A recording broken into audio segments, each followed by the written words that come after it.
Welcome. My next guest will never forget the day he lost his freedom. He stood before the judge, 10-year sentence for drug charge. But that judge saw something in him and decided to give him a second chance, reducing his sentence. This experience changed Brandon's life forever. He attended culinary school, worked in multiple high-end restaurants, and eventually founded cooking schools of his own where former inmates are taught how to become chefs so that they have a career once they're released from prison. I started Edwin's because I got a break. I could have been behind bars for a long time, but I had a judge who was, for some reason, forgiving or aloof. And after that, met a chef who really took that wild energy and kind of tamed it a bit and put me in a direction that changed the course of my life.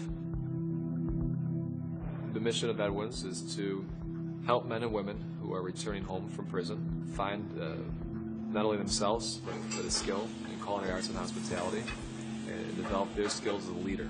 You have a chance to actually be reintroduced, to society with a solid job experience, and teaching you a craft, a skill that's going to help you along the way. It's a good rehabilitation tool. If you're willing to work hard in a restaurant, that's how you move up, and that's how you excel.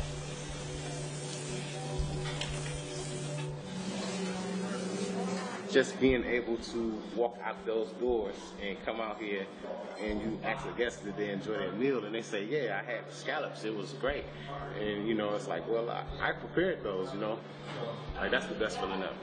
It's like, wow, they had everything, even the fancy garnish. Thank you for being here. First off, who is Edwin? Edwin, who is it? Well, it's a couple of things. It's a declaration that education wins. Okay. I feel if we can educate not only our students to new reality, we can educate those in the general public. So this idea that someone coming out of prison is much more than what you might think.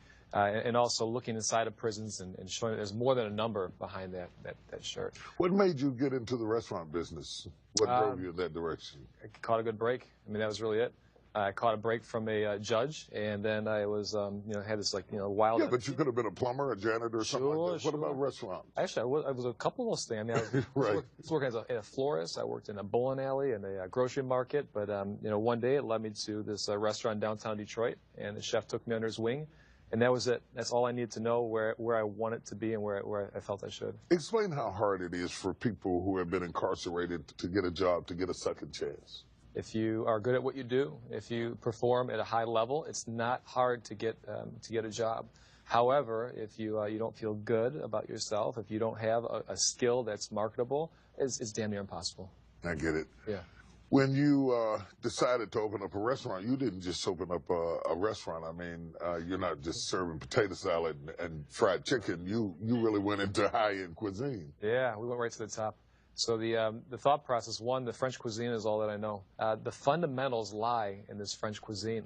And if you could teach someone that high standard, then you can do it anywhere in the world. You have turned it in more than a business. It's a program. It's an opportunity. Who all can apply to have an opportunity to be trained, to be mentored through your program? Well, we focus on those who have been touched by the justice system or even the injustice system. What kind of success rate are you seeing with your program? Yeah, so success is this gray area. Depending on where someone wants to be when they come into the program, that's how we find success. So it's not necessarily what you would say, hey, that's not success. But if you look at the cold hard facts, how many people are employed?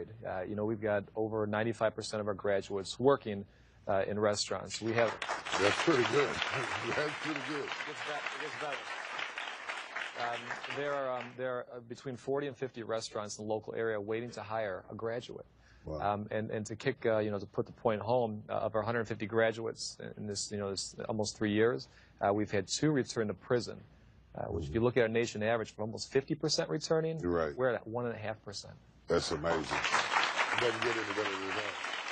Do you believe that everyone deserves a second chance? Absolutely. Every human being, regardless of their past, has the right to a fair and equal future. And I think we've left that civil right off the table for far too long. So it's at the core of the mission. And if you look at a human and you don't look at what they've done, you don't surrender to the fear, You look at someone, how much promise is in someone, and so every human being deserves that chance. You know, I want to thank you for giving back and doing what you're doing. We spend far more in incarcerating than we do rehabilitating. We do. Coming up, we're going to meet one of Brandon's students, and you're even going to get to taste some of his restaurant's famous desserts. I can't wait.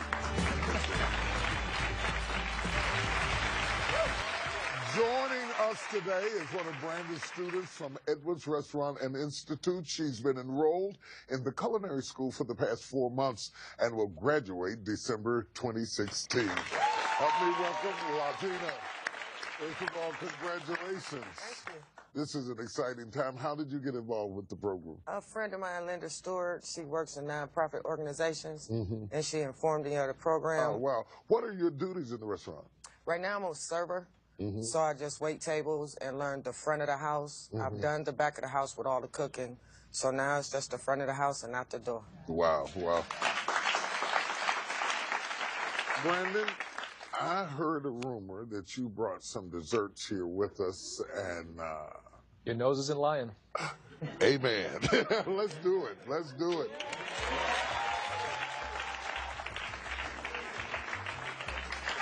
So you brought some food with us. What do we have brought here? two, just in case one doesn't suffice. This is our plum and lavender bread pudding we make at the restaurant. Vanilla ice cream. It's warm. You can see the ice cream is melting. Hallelujah. Okay. And the chocolate pyramid with a little gold leaf for some bling, but it's our #1 seller. Oh my goodness, this looks so good. So please, you want some to enjoy. Well, let me see. If you insist. I'm supposed to be on a diet, but you know, I'll do it for you. Thank you. Yeah, so you know, going through each position in the restaurant, you know, desserts is one position that, you know, some people gravitate towards, and then after they do finish the program, they find themselves in pastry shops or in bread shops. So this one taste could be your next career change. Oh my God.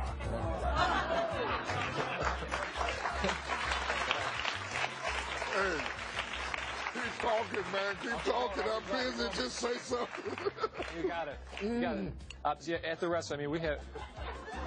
It's amazing. This is good. It's one of the many classics that we have at the restaurant. So from duck to to chicken to frog legs, you name it. Those fundamentals are really being expressed in. Keep talking. This one actually is limited. This is an old recipe that I had learned in Paris. There was a chocolatier that had mastered this art of mixing butter and chocolate and everything that has fat in it to one solid piece of food, and well, that's it. So it should just dissolve in your mouth and we It's amazing. this one we actually start a cigarette after you have it. You come down from that. Yeah, I see, right? Latina, talk to me about what it means to have somebody like Brandon pour into your heart and into your life. Brandon, he's a good guy. He helps in any way he can. Wow. He helps in any way he can. Well, Brandon, Tina is not the only one who is grateful that you helped and changed her lives. I want you to look right in there. I have a message for you. Hi, Brandon. Hope you're having fun in L.A. We're back here in Cleveland. Thanks for believing us and giving us a second chance. Yay! Well, everybody loves you, Brandon. Thank you for what you've done. Thank you, thank you, thank you. Hey, don't go anywhere. We'll be right back. See you.